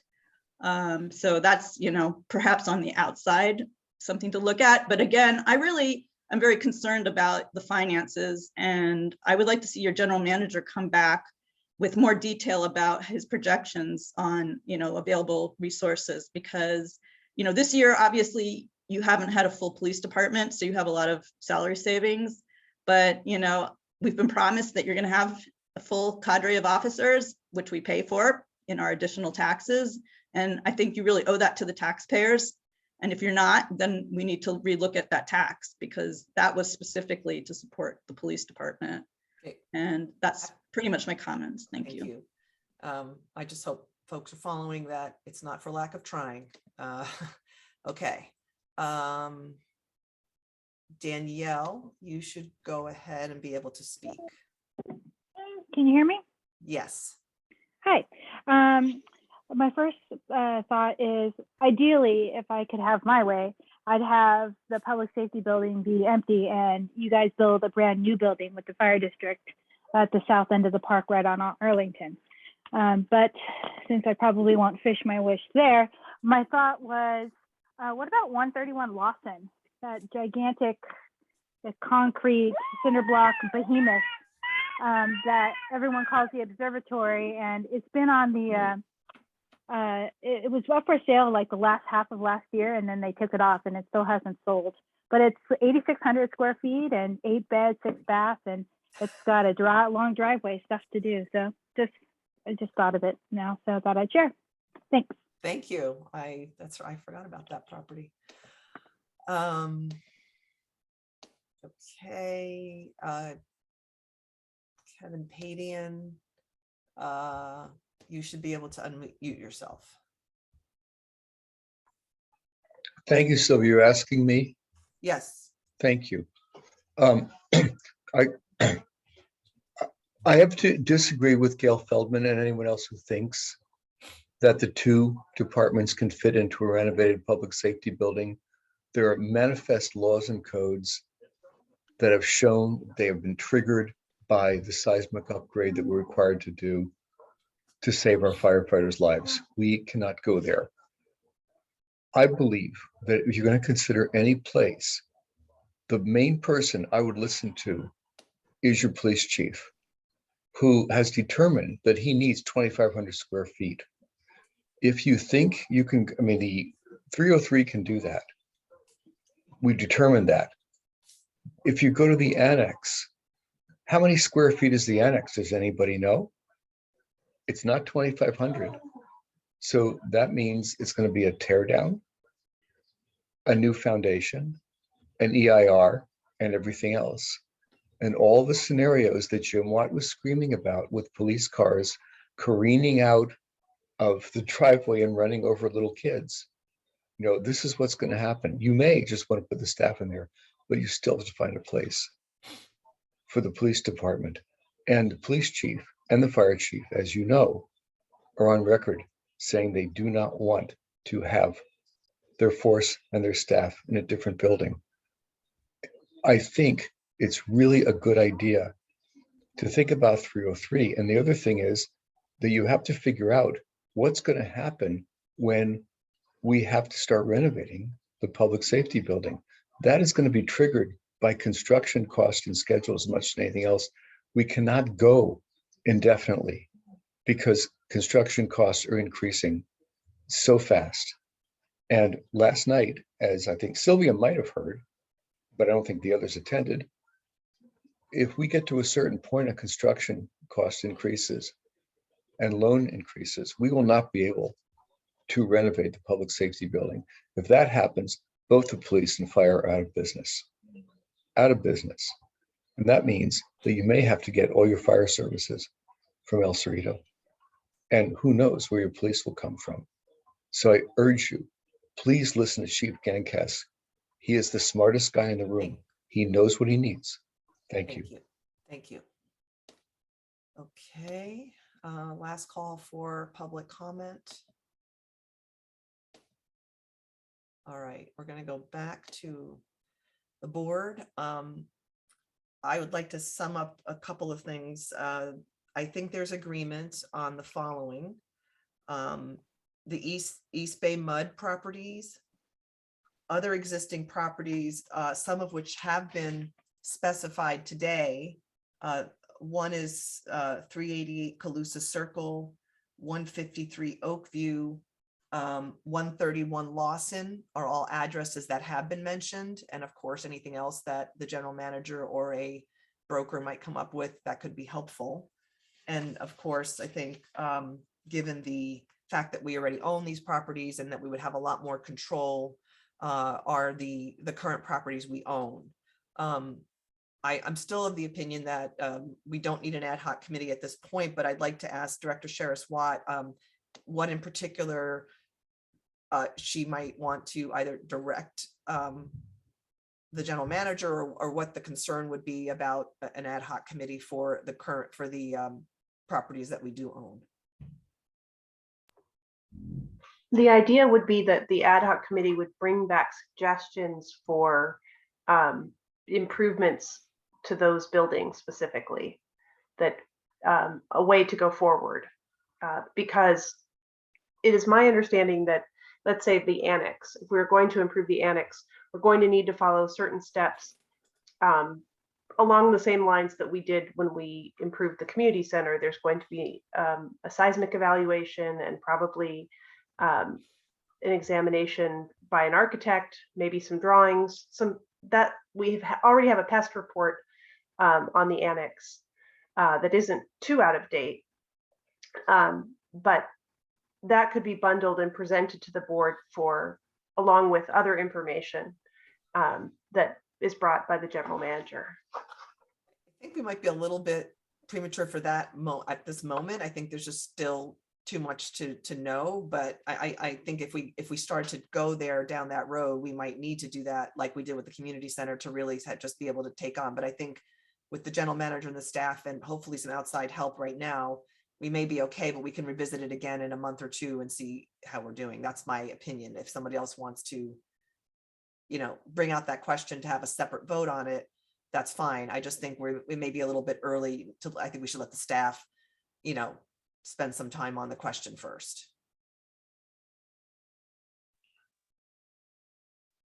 All right, so Director Deppie. Yeah, whether or not we need an ad hoc, I'm not sure, but I do think we need to look at the annex specifically because it is a property that we own, it's land that we own. If we could determine that would be appropriate for the district offices, that lessens the need for everything else, and we don't need to be looking for as many square feet. And I really think we need to answer the question: what can we do with it? What could we use it for? It's just it seems to always be the a stepsister that no one wants to talk about, and she's about to become the belle of the ball. Well, that might be a bit pushing it, but I think it needs attention and not just in a vague sense. So whether it's an ad hoc committee or we tell the staff, come back in a month with your recommendations, something I think needs to happen with it. And if the staff doesn't have the time or if that's not in their bandwidth, then I would say an ad hoc committee is the right way to go. But I personally wouldn't want to let that building go much longer without deciding what we can do with it, because it really could influence what we need to look for the police department. True, and I think also though that if building E is part of the conversation, it could be that building E and the annex site were swapped, or, you know, so I think, do you Right. agree? Yeah, people agree that we should be looking at it kind of holistically, but Mhm. the annex definitely has a lot of possibility. Director Logan's hand, and then we'll go to General Manager Benson. Yes, on the same vein as Chris here, I think that you know, because I like the idea of our own property being utilized, and I think that, you know, whatever, it's up more up to Rick as for how best the staff can go forward and put together something that we can, you know, that's more than just talk. And if an ad hoc committee will speed things along, you know, I'll volunteer for it. So I just want to say I would like to move things along. So you know, so like by next month's meeting, that we can actually perhaps have at least on our own properties have a better idea of what can be done, and a lot of like the questions that have been out here as far as, you know, the square footage, et cetera, what we're looking at. Okay. General Manager Benson. I would like to say I would welcome some board assistance as far as reviewing the options there at the near the community center. I think that I'm getting beyond I'm hitting the Peter principle, where I can only do so much and I only understand, you know, the ins and outs of the community so much. So I would welcome some board assistance. So if we want to do that, that's fine. I think what I'm concerned about is that we need outside assistance. We need some real professional help in determining those things. I don't think any of us, you know, have the expertise we need to really take it to where we need to go next.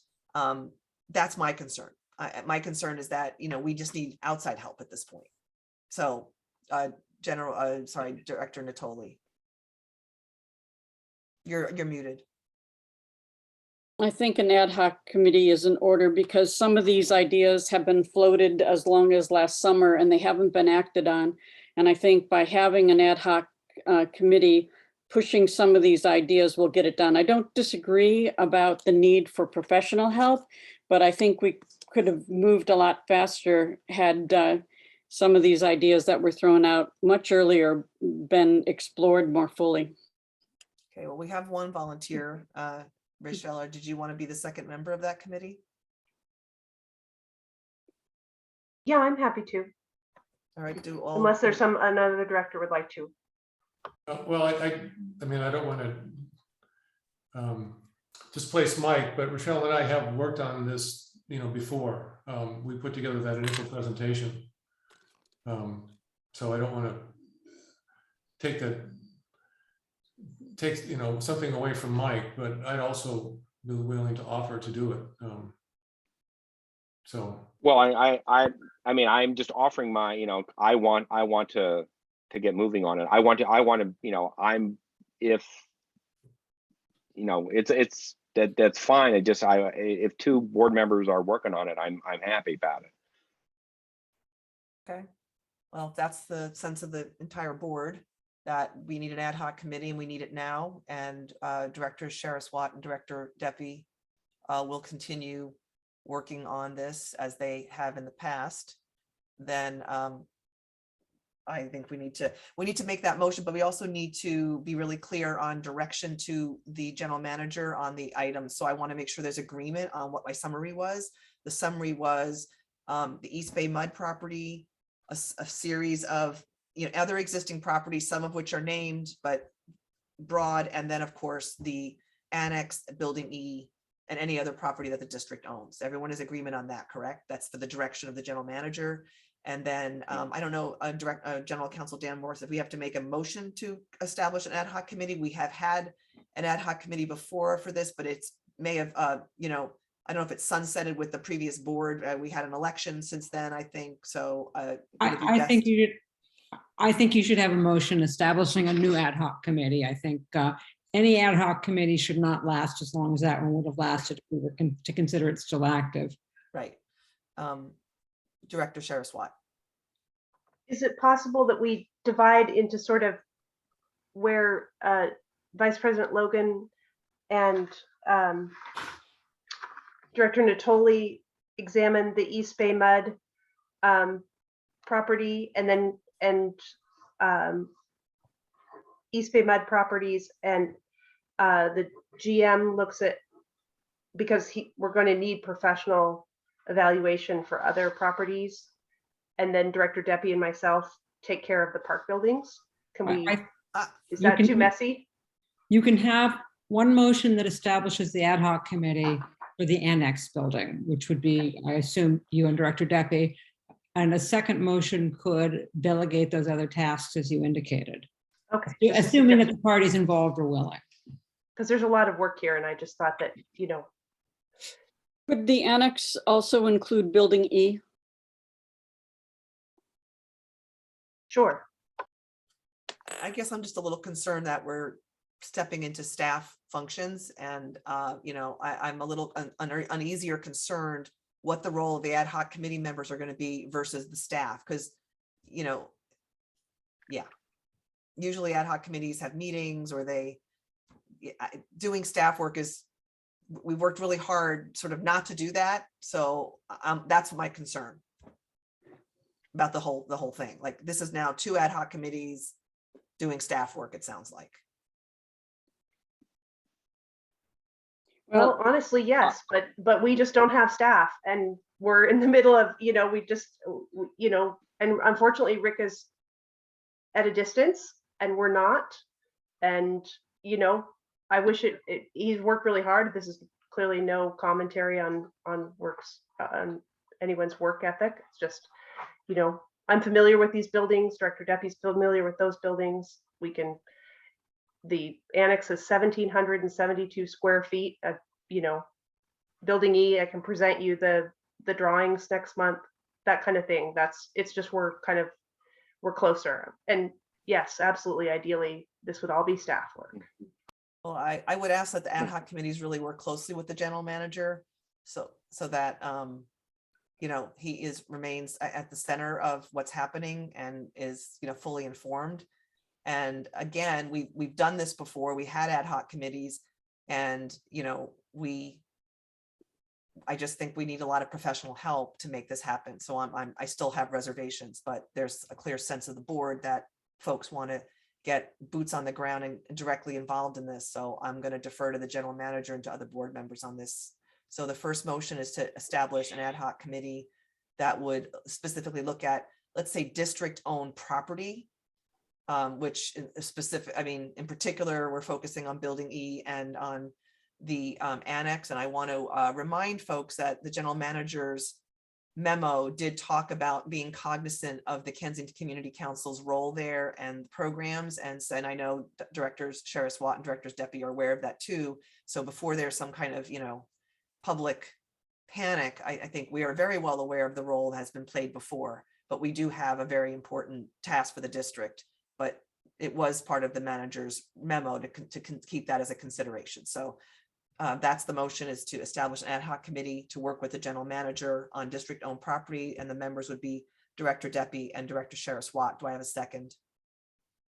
I'll second it. Can we take the roll, please? Directors Deppie, Yes. Vice President Logan, Yes. Director Natoli, Yes. Director Sheriff-Watt, Yes. and President Hassan. Yes. Motion carries.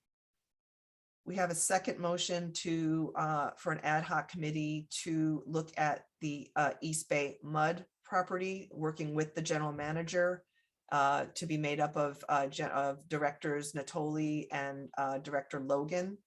That's the motion. Do I have a second? I'll second. All right, and Director Deppie, Yes. Vice President Logan, Yes. Director Natoli, Yes. and Director Sheriff-Watt, Yes. and President Hassan. Yes. Motion carried. And then the third task, I suppose, would be on the general manager, which is other properties, including some of those addresses that were mentioned and potentially working with a broker. Correct? Yes, but I would also include doing some research on eminent domain. What, we hear these general statements like, oh, it's very expensive. And then I've also heard that there are certain tax advantages. I think we need some information on that. What are the pros? What are the cons? Is the board in agreement to instruct the general manager or the general counsel to do additional research on eminent domain? Can I get other board members' opinions? Yes. Yes. Director Logan? Yes, Said reluctantly, it seems. I very reluctantly. I dead end in my mind, All right, but that's we're all. giving direction. We're not I understand. actually That's why I making was any, yeah. So since Director Natoli feels quite strongly about this and continues to raise it, I think we should go ahead and allow either the general counsel or the or general manager to do a little bit more research on it. General Counsel Danforth, have anything to add to that? I believe that this would fall under my jurisdiction more perhaps than the general manager, so I'm happy to undertake it. Okay. My question would be, I just want to clarify, I assume that you'd like to have some notion both of the cost and of the timing. Yes. And also if there are, as I've heard, tax advantages to the property owner, that could be an incentive for the property owner. That would be great. Okay. I will add that to the list. Well, and I would add, is there any difference in a property that's been unoccupied for a long time as opposed to occupied in terms of the procedure? Well, that the occupation issue goes only to whether or not there's a relocation benefit issue. If it's unoccupied, there would not be. Okay. If it is, there would be. That would go into the cost. It also might go into the value. If a property's been, vacant for some number of years, that might also affect the value. Mm-hmm.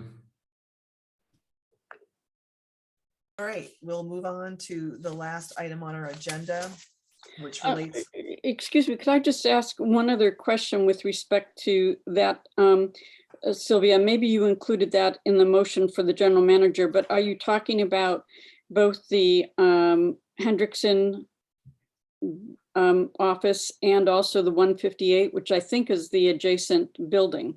153 Oakview. Yeah, I mentioned those addresses just with some specifics, and I believe Danielle Madugo mentioned one on Lawson. So those are three, but there are others that certainly, it's any kind of property, but those are three that at least have come up that haven't been explored necessarily. Okay, and that would be for Rick to do some exploration on those. Perfect, thank you. Yes, yes. Okay. So our last item pertains to our searching for a permanent general manager, and I'll go ahead and have the current general manager present that to us.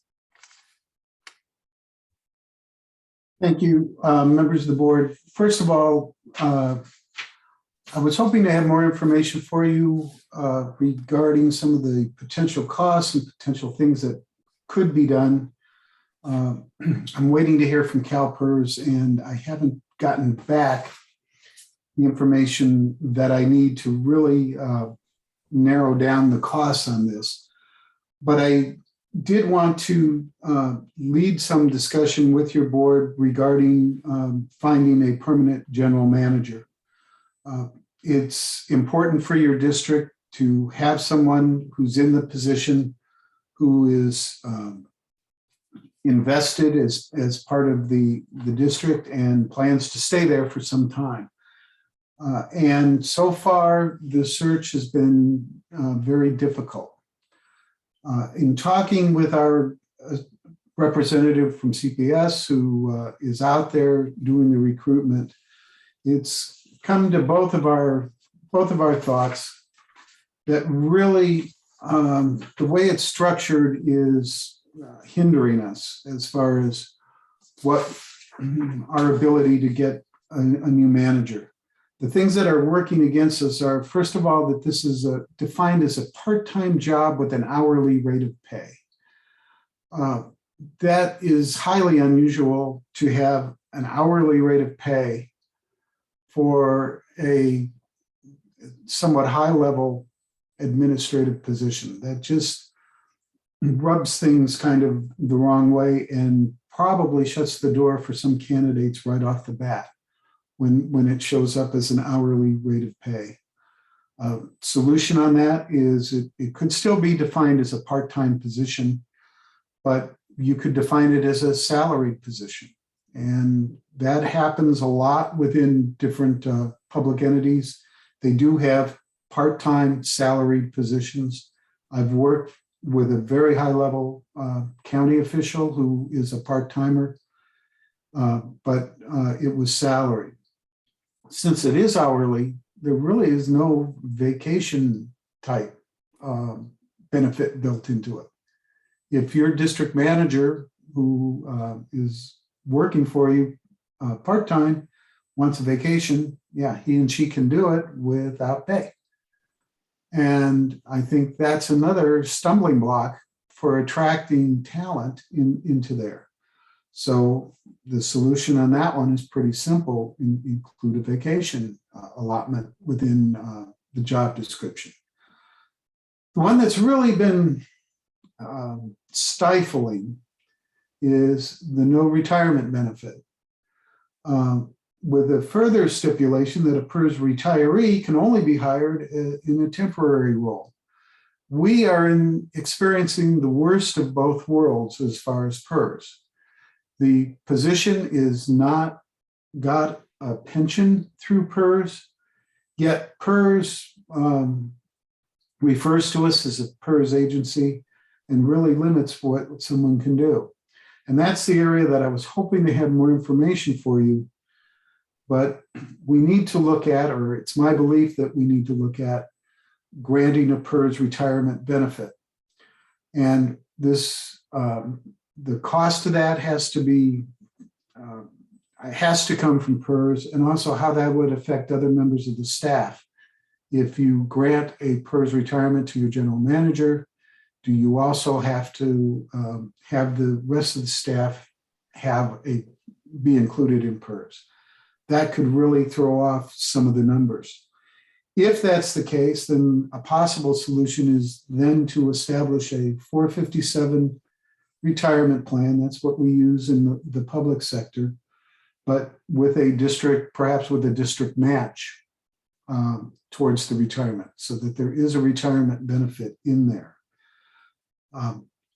My recommendation is to keep the position part-time. I'm convinced that the position, I can't justify recommending a full-time staff position. Although after tonight's meeting, maybe with some of the things going on, there is a little more work to do that could warrant. And I don't recommend that your board make a decision tonight on what you're going to do, but I want you to consider these things so that I can allow me to fully cost out the proposal. You could change it to a full-time position with benefits. It's costly, but some of those costs could be recovered by realigning some of the other positions and making the general manager more responsible for more of the financial role, and thus perhaps relieving some of the responsibilities and hours from other staff that are in there. Ballpark cost of what I recommended to turn it into a part-time salaried position is about $44,000 annually. The total compensation cost would go up from about $180,000 to approximately $224,000. But those, again, are ballpark numbers that I scratched out. I also would suggest that possibly if you do go with the part-time, you could lower the salary a little bit because you are adding the benefits. Just because the salary is what it's at right now doesn't mean it has to stay there. You know, a bit lower. I was right now, someone in there who's working the maximum hours is, let's see, receiving about $167,000 is what they're getting in the position. If you lowered that to like 160,000 and offset some of that and offered the PERS retirement along with the full, you've already offered a cafeteria type plan that can be used for the medical benefit, and also throw in dental and vision, which are not that expensive to put in. You could mitigate some of that additional cost. So I'm here to kind of solicit your thoughts on that. Again, I had hoped to have more information. I just haven't gotten it from PERS as far as exactly what that would mean. The normal retirement plan in today's day and age is much less costly than it used to be because of PEPRA. It's called PEPRA, where they changed the retirement system. It's now, let's see if I've got the number. The retirement formula, and really this is only meaningful usually to people who work in government, is 2 at 62 is the new retirement formula, which is much less generous than it used to be. And also the employee is expected to pay into the retirement system a portion of the retirement. The days when all of the retirement was paid by the entity are long gone. And these moves were made well over 10 years ago because the pension plans were becoming so very costly. And I know that you've experienced some of that. You have some unfunded liabilities that you're dealing with there. And those things have been corrected. But I'd like to go ahead to kind of work out those numbers further and see what your thoughts are regarding changing the definition of the position to a permanent part-time position with full benefits without committing to a decision tonight, because you don't have enough information to make. Director Natoli's hand is up. Yeah, Rick, thank you very much. I think that's great. I appreciate your research to date and strongly encourage you to continue on it. Thank you.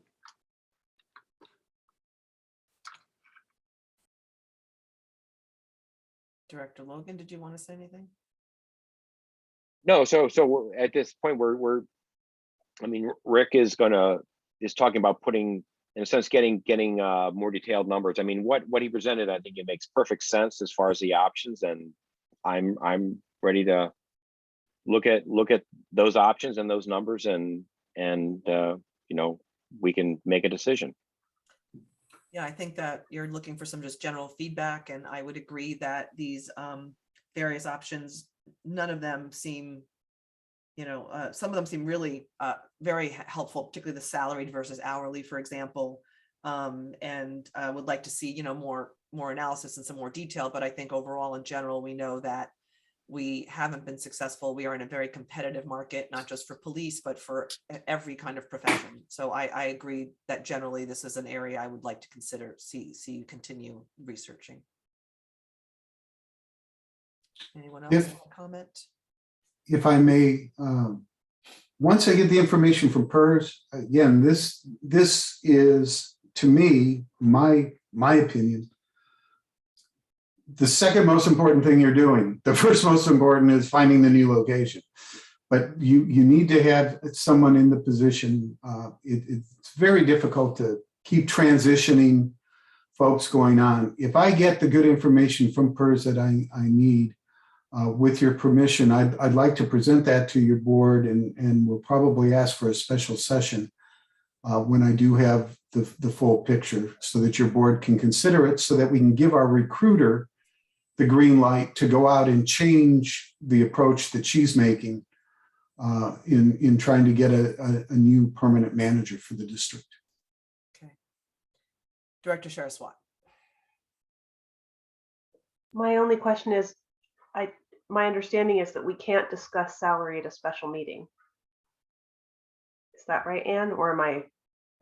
You cannot discuss the changing of the salary of your current executive, which is not what we're doing here.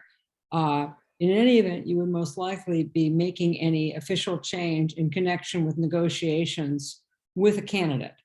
And again, you could not set salary at a special meeting, but we're talking now about the salary appropriate to the position, and I believe you can do that at a special meeting.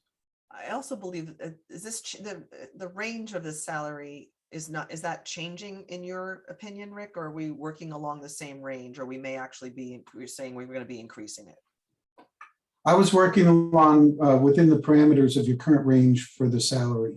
Well, that's just, I should say that the restriction that Director Sheriff-Watt just referred to does not apply only to salary, it applies to the compensation in general. So if we were talking about giving a raise to a current executive, I would say that would be, any change to the compensation would be barred by the Brown Act. And again, for the public, just so that the public understands, none of this affects me at all. I am not a candidate for the permanent position. I'm having a wonderful time here, but you need to get a permanent manager in place, and I am not a candidate. Thank you. Okay, so if there's no further discussion, then the general manager has direction to continue to pursue this kind of discussion and analysis that he's presented, and we'll potentially be calling, might be calling a special meeting to hear that in more detail.